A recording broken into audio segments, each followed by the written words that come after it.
नमस्ते, कैसे आप सभी। आदरणीय लवराज जी आए हैं हरिद्वार में और आज यह पवित्र दिवस है क्योंकि परम पूज्य गुरुदेव आचार्य बालकृष्ण महाराज जी का जन्मोत्सव भी है और जड़ी बूटी दिवस के इस शुभ अवसर पर सारे नेपाल के भाई बंधु भी यहाँ पर आए हैं लवराज जी के नेतृत्व में। योग चौतारी यह महाउत्सव पिछले 4 सालों से चल रहा है, ऐसा आदरणीय लवराज जी ने बताया। तो लगभग 1200 दिवस रेगुलर यह 7 घंटे प्रतिदिन का कार्यक्रम योग के क्षेत्र में, आयुर्वेद के क्षेत्र में, बौद्धिक आध्यात्मिक उपचार के क्षेत्र में यह चल रहा है।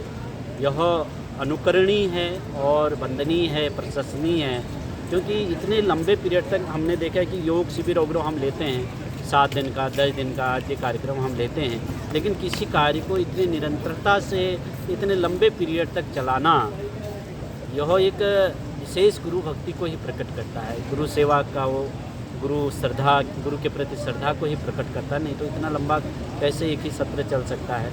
और लवराज जी ने बताया कि लगभग 14-15 देशों के लोग और 34 फेसबुक के पेज से यह कार्यक्रम प्रसारित होता है। तो लाखों हजारों लोग अभी तक इस योग का, आयुर्वेद का, भारतीय सनातन संस्कृति का, क्योंकि हमारी तो साझा संस्कृति है नेपाल और भारत की, वैदिक सनातन संस्कृति का उपकार जितना भारत करता है उतना ही नेपाल में भी वही सेवाएं चलती हैं। भारत में तो आज के इस युग में थोड़ी स्थिरता आ गई है, लेकिन नेपाल जैसे राष्ट्र में तो आज भी भारतीय जो सनातन संस्कृति के प्रति वही गौरव पाठ्यक्रम के रूप में, शिक्षा के रूप में, जीवन के दिनचर्याओं के रूप में, सांस्कृतिक रूप में भारत से भी प्रगढ़ वैदिक सनातन संस्कृति है, तो वो नेपाल में है आज भी।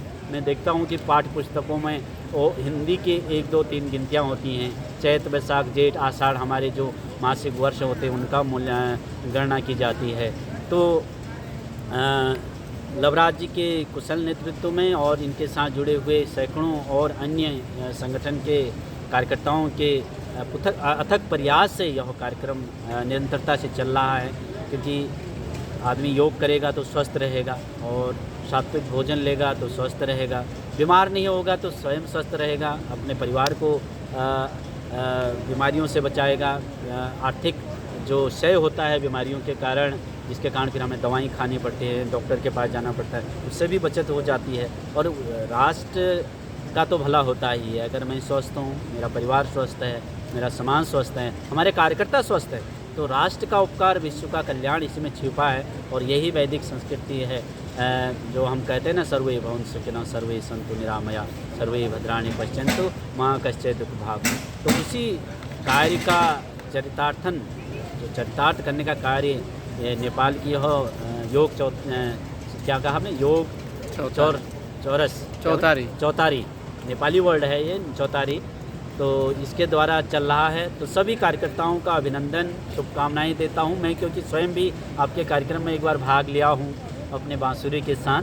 तो नेपाल में तो पहाड़ी इलाकों में आज भी बांसुरी की बहुत मांग है, संगीत के प्रति जागरूकता है, उसमें भी बांसुरी जैसे वाद्य यंत्र में बहुत जो है लोगों का रुझान रहता है सुनने, बांसुरी की आवाज़ सुनने को, श्री कृष्ण की बांसुरी की आवाज़ सुनने को बहुत लालायित रहते हैं नेपाल के लोग। तो फिर आपसे मिलेंगे। आप सभी को मेरी शुभकामनाएं, सबको मेरा प्रणाम।